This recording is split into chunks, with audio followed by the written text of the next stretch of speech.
paham tradisionalisme atau dan historikal seperti.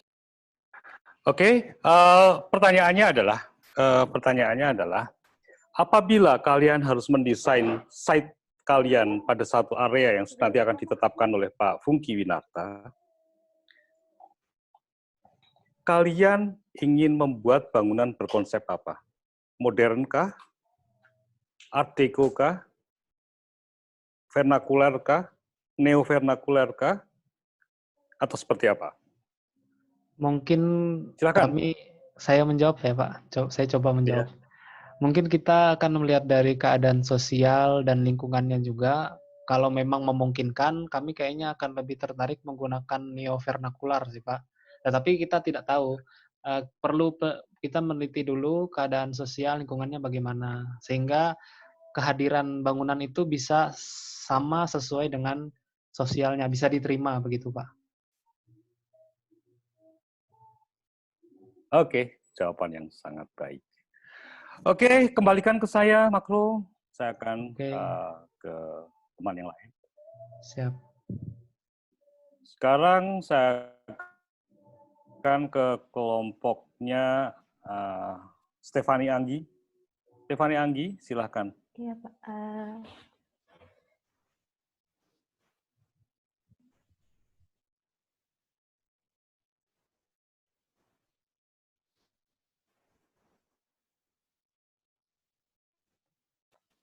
Oke, selamat siang semua. Selamat siang, Pak. Selamat siang. Sekarang kami akan menjelaskan tentang arsitektur modern. Sebelumnya, dari kami, kelompok Garjita, kami memilih salah satu model dari arsitektur modern, yaitu arsitektur modern minimalis. Penjelasan pertama akan dijelaskan oleh Ruth. Silakan, Ruth. Oke, baik. Terima kasih, Anggi. Saya akan menjelaskan definisi arsitektur modern. Arsitektur modern adalah model bangunan mengutamakan kesederhanaan bentuk tanpa adanya segala macam ornamen-ornamen. Arsitektur modern tercipta karena adanya kemajuan teknologi membuat manusia lebih memilih sesuatu yang praktis dan ekonomis. Dalam hunian arsitektur modern menghadirkan gaya hidup modern di masa kini. Dalam perkembangan arsitektur modern, dalam ruang bangunan menjadi objek utama untuk diolah. Fokus dalam arsitektur modern adalah bagaimana sebuah ruang bangunan diolah dan dikolaborasikan sedemikian rupa sehingga menjadi bangunan ruang yang nyata. Fungsi arsitektur modern lebih diutamakan dalam menentukan bentuk, ruang, fungsi, dan konstruksi. Dalam konsep bentuk berupa bentuk-bentuk geometri yang ditandai dengan penggunaan konstruksi beton, baja, dan bangunan yang ringan. Dalam konsep ruang, bangunan identik bersifat kubisme dan harus bersifat efisien dan fleksibel. Arsitektur modern memiliki dua prinsip, yaitu fungsional dan efisiensi. Fungsional artinya adalah bangunan tersebut harus mewadahi aktivitas untuk setiap penghuni. Apakah fungsinya sudah sesuai dengan apa yang direncanakan atau tidak. Efisiensi artinya adalah praktis, yaitu harus mampu dalam hal efisiensi biaya, efisiensi waktu, pengerjaan, dan aspek free maintenance pada bangunan. Kemudian untuk definisi modern minimalis akan saya jelaskan. Arsitektur modern minimalis adalah model bangunan atau ruangan yang didesain hanya menggunakan kebutuhan yang mendasar atau yang diperlukan saja. Arsitektur minimalis menekankan yang bersifat esensial dan fungsional. Karakter dari arsitektur minimalis ini adalah bentuk dasar geometris, tidak ada dekorasi, dan menggunakan bahan-bahan sederhana. Arsitektur modern minimalis menampilkan gaya bangunan yang sepenuhnya sesuai dengan fungsi, sederhana, seragam, dan tidak ada ornamen membuat bangunan akan terlihat lebih rapi dan bagus. Arsitektur modern minimalis tidak hanya melihat dari kualitas fisik bangunan, tetapi memperhatikan juga dari dimensi spiritual yang tidak terlihat, lebih memperhatikan terhadap detail, manusia, ruang, alam, dan bahan. Sesuatu yang tidak terlihat seperti cahaya matahari dan udara. Dengan adanya cahaya matahari yang alami membuat bangunan terlihat sederhana dan bersih. Kemudian sejarah akan dijelaskan oleh Saudari Aurel. Aurel, silakan. Ya, sejarah arsitektur modern dalam perkembangan dunia pada tahun 1900 sampai 1940 masih terkait akibat dari industrialisasi, sehingga muncul berbagai macam reaksi di bidang arsitektur. Munculnya mesin-mesin yang dapat membuat bahan bangunan dengan cara cepat dan juga sudah mencapai standar yang ditentukan. Itu membuat para kalangan arsitek mencoba dan mencari hal-hal baru dalam hal desain. Begitu pesatnya kemajuan dalam bidang teknologi yang membuat manusia cenderung untuk segala sesuatu yang ekonomis. Mudah dan bagus adalah faktor utama terciptanya arsitektur modern. Hal ini membuat munculnya banyak aliran arsitektur pada masa itu, khususnya aliran-aliran yang terjadi pada tahun 1900 sampai 1940 yang menjadi pertimbangan banyak arsitek di masa itu. Lalu aliran-aliran arsitek berkembang di beberapa negara barat. Pada saat itu juga bersamaan dengan terjadinya Perang Dunia ke-1 dan ikut mempengaruhi perkembangan arsitektur modern. Akibatnya, banyak aliran-aliran arsitektur modern yang memiliki unsur yang berbau politis. Selain itu, gagasan-gagasan para tokoh arsitek serta karyanya memberikan peranan penting kepada berkembangnya suatu aliran arsitektur. Gagasan-gagasan tersebut dituangkan secara nyata ke dalam bidang arsitektur yang kemudian berkembang hingga negara-negara lain. Perkembangan arsitektur modern periode 1900 sampai 1940 itu merupakan akibat dari evolusi industrialisasi, di mana hampir semuanya itu terjadi di negara-negara maju, seperti Prancis, Italia, Belanda, Jerman, Inggris, dan juga Rusia. Dan banyak faktor yang menyebabkan perkembangan arsitektur modern. Di antaranya adalah kejenuhan pada bentuk-bentuk lama, sehingga mencari ide atau gagasan baru dalam seni. Sehingga muncul aliran-aliran arsitektur yang baru dan mempunyai ciri masing-masing. Di samping itu, kebanyakan aliran tersebut dikuasai oleh paham-paham yang timbul di negara masing-masing, seperti Islam, Leninism, Nazism, dan juga Marxism. Ya, itu. Terima kasih. Lanjut. Selanjutnya akan dijelaskan oleh Saudari Dita. Silakan Dita. Baik, terima kasih. Sebelum kita mengetahui contoh-contoh baik dari arsitektur modern maupun arsitektur modern minimalis, kita perlu untuk mengetahui ciri-ciri kedua arsitektur tersebut. Yang pertama yaitu arsitektur modern. Di sini kami mengambil menurut Peter Gossel dan Gabriel Leuthauser dalam bukunya yang berjudul Architecture in the 20th Century pada tahun 1991. Di mana ciri-ciri yang pertama yaitu satu gaya internasional atau tanpa gaya sehingga seragam dan merupakan suatu arsitektur yang dapat menembus budaya dan geografis. Yang kedua, berupa hayalan atau idealis. Yang ketiga, bentuk tertentu atau fungsional sehingga bentuk mengikuti fungsinya. Yang keempat, less is more. Maksudnya yaitu semakin sederhana merupakan suatu nilai tambah terhadap arsitektur tersebut. Yang kelima, penambahan ornamen dianggap suatu hal yang tidak efisien karena dianggap tidak memiliki fungsi. Yang keenam yaitu singular atau tunggal, di mana arsitektur modern tidak memiliki suatu ciri individu dari arsitek sehingga tidak dapat dibedakan antara yang satu dengan yang lainnya. Yang ketujuh yaitu nihilism, di mana penekanan perancangan pada space, maka desain menjadi polos, simple, dan seperti bidang-bidang kaca yang lebar, tidak ada apa-apa kecuali geometri dan bahan aslinya.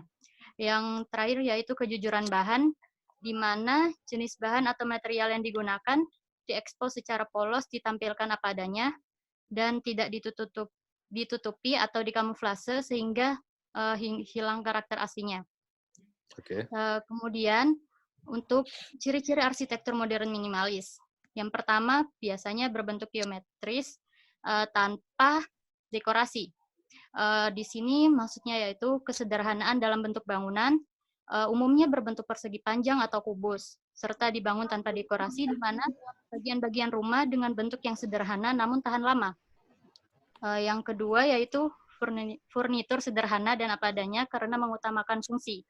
Di sini maksudnya beberapa orang juga telah membuat furnitur memiliki fungsi lain atau multifungsi karena agar ruangan terasa semakin leluasa dan membuat suasana rumah menjadi lebih nyaman dan rapi.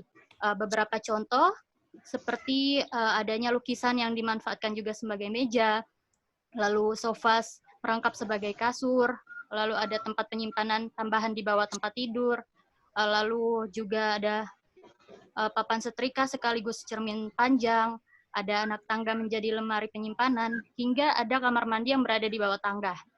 Hal ini tentunya akan menghemat space pada ruangan. Yang ketiga yaitu memiliki ruang terbuka. Umumnya tata letaknya sangat sederhana dan efisien, ruang-ruangnya cenderung terbuka karena minimnya furnitur minimalis yang digunakan.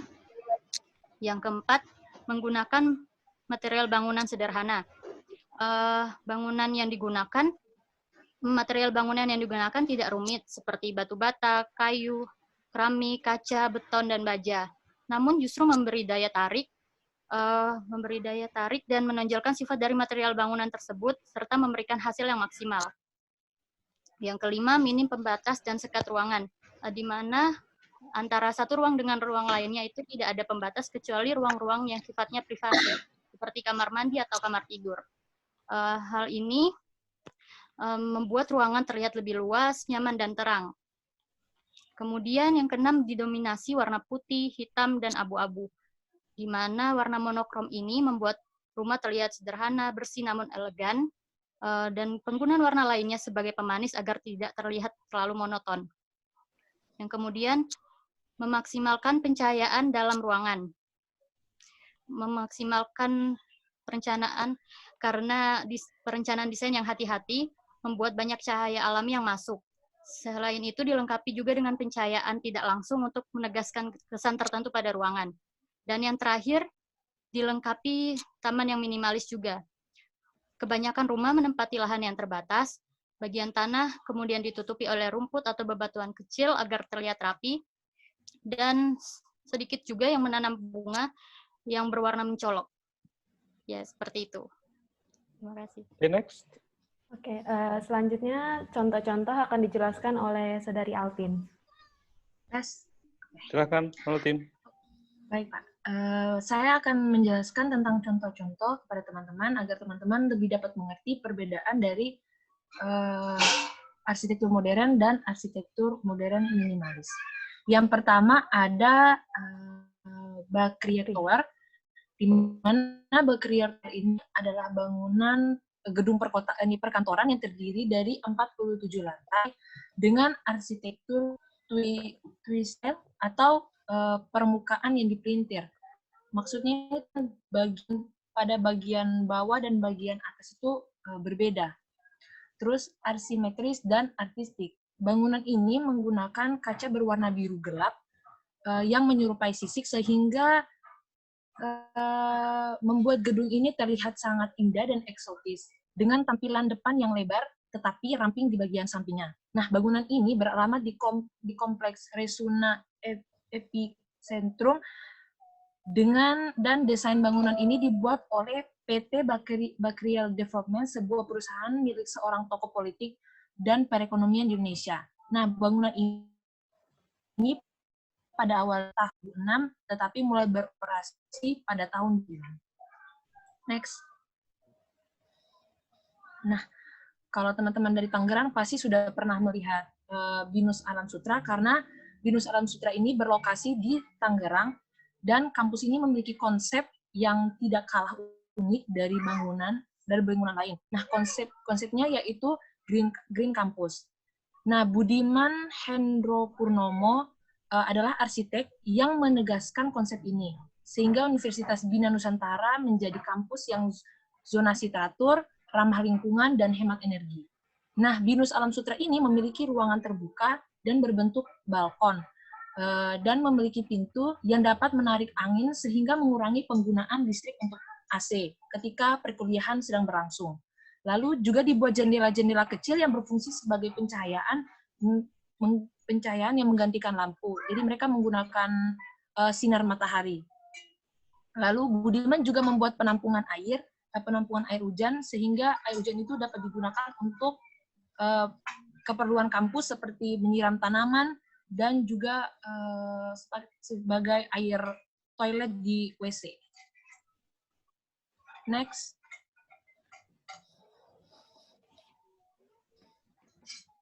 Next, Anggi. Oke.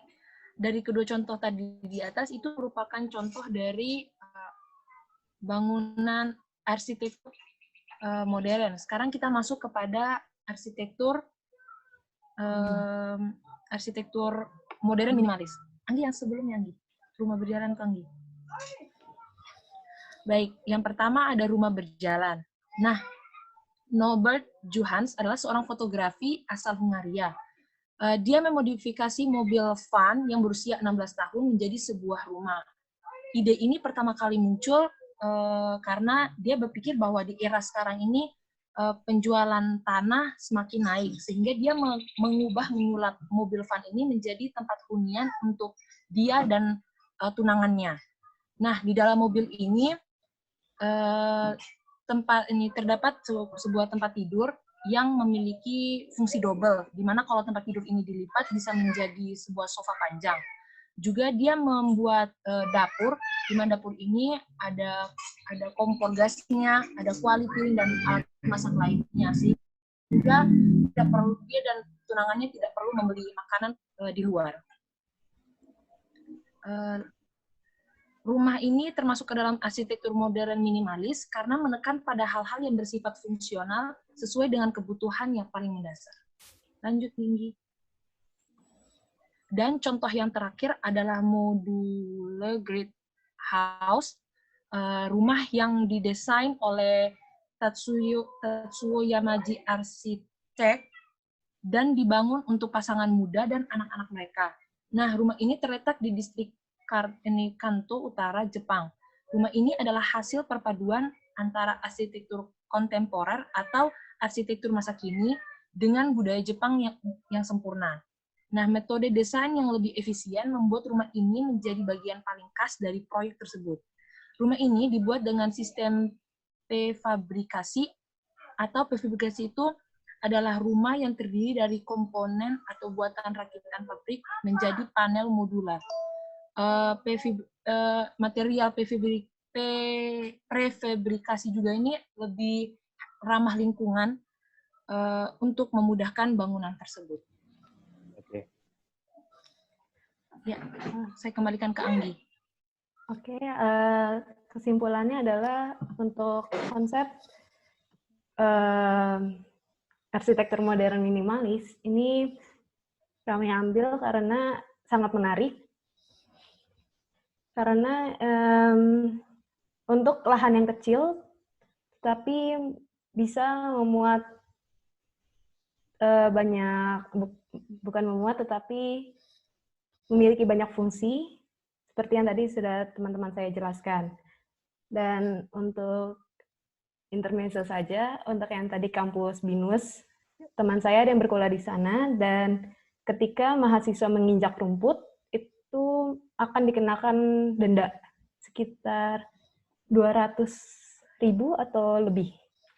Dan menurut kami untuk rumah berjalan ini sangatlah efisien karena bukan hanya kita tidak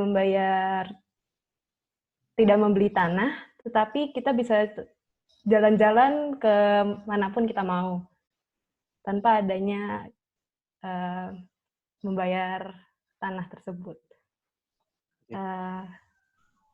Teman-teman ada yang mau menambahkan? Mungkin dari saya, menurut saya arsitektur minimalis ini membuat kita dapat menggunakan lahan yang kecil sebagai tempat yang menjadi tempat yang lebih memanfaatkan lahan yang kecil, sekreatif kita menjadi tempat yang lebih bagus. Iya, jadi lahan yang sempit ini membuat manusia tuh berpikir lebih untuk berpikir lebih untuk memanfaatkan suatu ruang ataupun furnitur lain. Oke. Ini itu dari saya. Terima kasih. Terima kasih kelompok Stefani Anggi. Terima kasih Altin, Lorenza, dan lain-lainnya. Tolong kembalikan hostnya ke saya. Saya akan memberikan beberapa sangu untuk tugas besar kalian.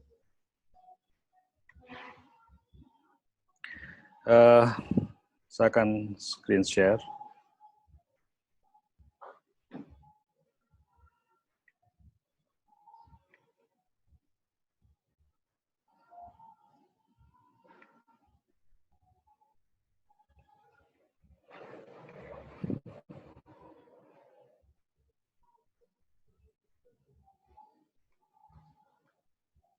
Ini yang kemarin ya.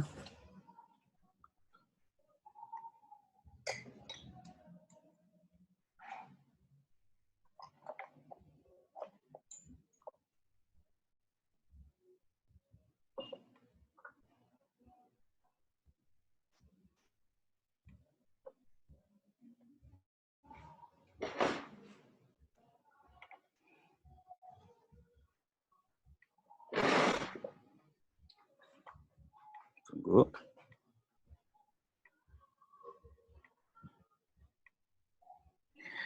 Kita bicara tentang penajaman konsep destinasi wisata.